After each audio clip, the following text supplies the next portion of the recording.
Right now, it feels like thinking about floods like that feels a long way away, but still something that we're likely going to be seeing once again this winter. It's still a long way away from that. Right now, we're talking about fire season. We're continuing to see significant concerns with the Gifford fire. So here's a quick time lapse of what we saw with the Gifford fire today from the KSBY studios. This time lapse definitely showing that plume of smoke as it erupted up into the air. Some of this actually making its way up to 8,000 feet up in the air. You can see that in the first few frames of this time lapse before it kind of calms down a little bit. This unfortunately is taking some significant areas of smoke and ash down to the south, causing a couple concerns with that, but you can just see how eruptive this looks right in the heat of the day when that smoke plume was the most intense. At this point, those updates bringing us over 125,000 acres of burned land from the Gifford fire, about 33% containment.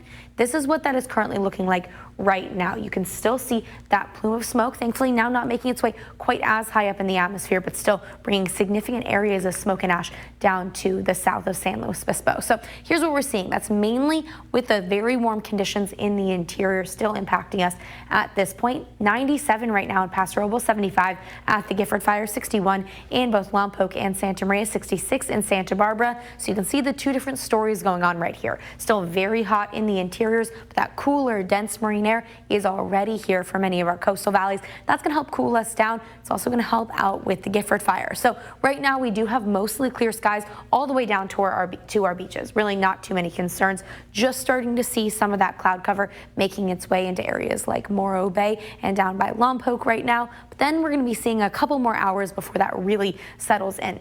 On the other side of the coin, we've got this very dry air in those interiors where none of that marine air is, as they're both coming together right at the Gifford fire, hopefully seeing a little bit more of that humid air over the next couple of hours, helping out with those firefighters. 17 miles an hour out there right now, very much gusty. We also have a sundowner wind event going on, especially over the next couple of hours.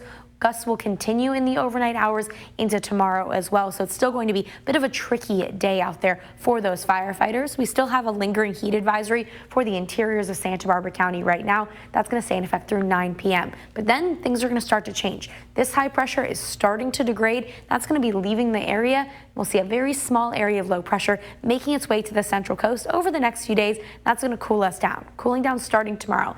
98 in Paso Robles for your daytime high on Wednesday, 75 in San Luis Obispo, 73 in Santa Maria, 70 in Lompoc, and 77 degrees in Santa Barbara. We'll see that cool down really taking shape Thursday into Friday. Then we're going to be in the low 90s. It's below normal for this time of the year for the first time in nearly 2 weeks, staying in the low 70s for San Luis Obispo, Santa Maria, and Santa Barbara. A little bit more of that dense cloud cover and fog, even extending into the interiors, means good news for those firefighting concerns. Cooler weather for us here on the Central Coast.